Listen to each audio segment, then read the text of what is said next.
Yeah, Dr. Crook's surgery is open for business at 7 p.m. as our chief football correspondent takes your calls alongside his trainee, Dr. Ollie Klink. If you want to know what's going on with your club's transfers, who's in and who's out, or why they're not doing any business, you can call our man in the know, 03717223344. And I'm pleased to say that joining us now is our doctor in the know, our chief football correspondent, Alex Crook. Morning, Crookie.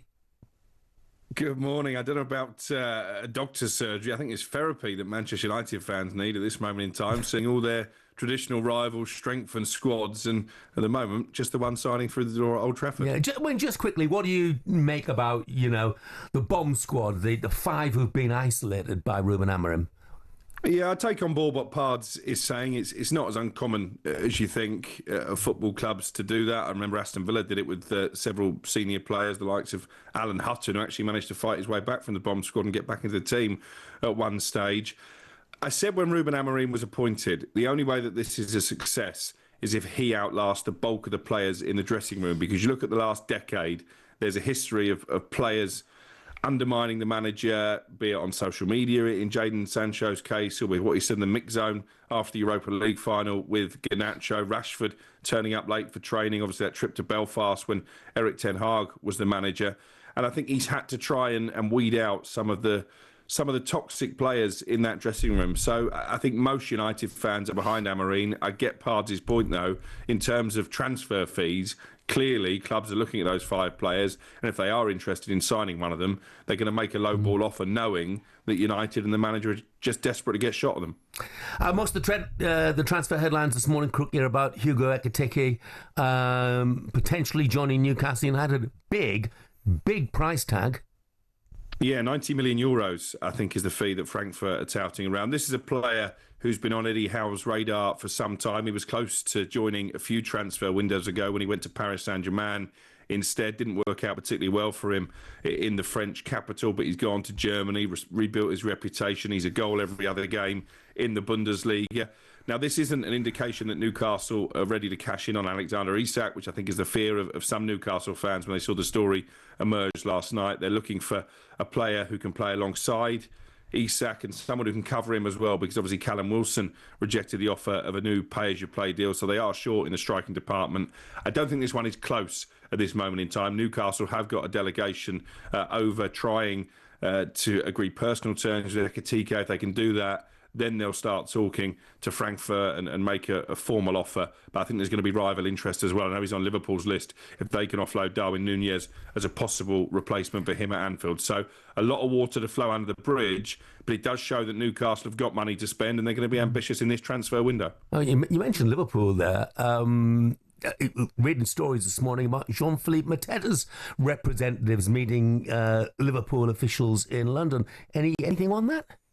Well, I think that's probably a reflection of the fact that, as we've spoken numerous times, Jeff, there aren't that many number nines out there. And in Mateta, you've got a player who's proven himself in the Premier League. He was brilliant for Palace, not just last season, but the second half of the season before that as well. Played a big part in their run to the FA Cup final. So I think he's certainly on Liverpool's list of options. Again, I wouldn't suggest this is advanced by any means, and Palace are going to be desperate to keep him. That they've got a fight in their hands, haven't they? Not just when it comes to Mateta. We're expecting Arsenal to make a formal offer in the coming weeks for Eberechi Eze, although that may be dependent on getting players off the wage bill. I know Tottenham are admirers of Tyreek Mitchell, so it could be a long summer as far as Crystal Palace are concerned. And obviously, if they're not in the Europa League and only in the Conference League, that weakens their hand in terms of keeping their best players. Pards, why are Manchester United not looking at someone like Mateta? Well, I still think that there's that financial issue. Crookie would tell us more about, exactly where they stand with the in the rulings at the moment, but it doesn't look like a lot of headroom. But the thing about strikers, when I was managing in the Premier League, is you need the balls to start falling. The big hitters to go first, and then the next striker's available, and like Núñez, you're saying that Liverpool might go, might not go, and then that will free up Ekitike. So it all has to. It's all like a moving feast, and you have to time your move really quickly or get in And that's what Newcastle look like they're trying to do here, I think. Trying to get in before anybody else and get it over the line. Any more progress on the potential move for Morgan Gibbs-White from Forest to Spurs? Potential and contentious move. Yeah, contentious certainly is the word. He reported for training yesterday, had a big smile on his face actually, as Forest deliberately, in my mind, posted a picture on social media of Gibbs-White returning with the rest of his teammates. I still think this move will happen. I agree with Simon Jordan, actually. It's easy to threaten legal action, but I'm not exactly sure who Evangelos Marinakis, the Forest owner, is going to sue here, because who's actually committed the sin in his eyes. Obviously, he feels like the release clause, which was supposed to be confidential, has been leaked to Tottenham. I was told at one stage, actually, he was threatening to pull the plug on the Anthony Elanga move to Newcastle because he didn't want to lose both players, but obviously that Elanga deal has now gone through. So I think Gibbs-White will play a game of patience. Tottenham seem quite relaxed about it.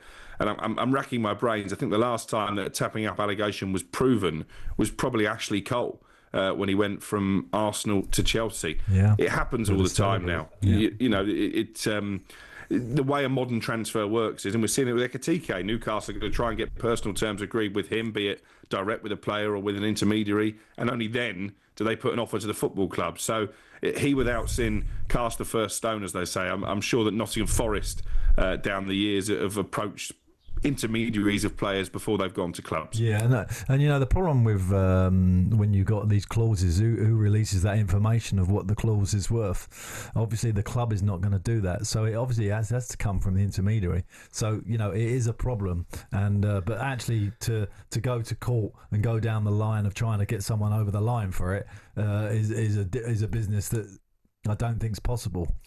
Sadly, our 5-minute slot with Dr. Crook is over. Oh, good. Yeah, I'm afraid so. Thanks, Crookie. No worries. I'm off to work on my bedside manner. Our chief football correspondent, Alex Crook. talkSPORT Breakfast, waking you up Monday to Friday morning from 6 a.m. on AM, on DAB, via the talkSPORT app and on your smart speaker. talkSPORT.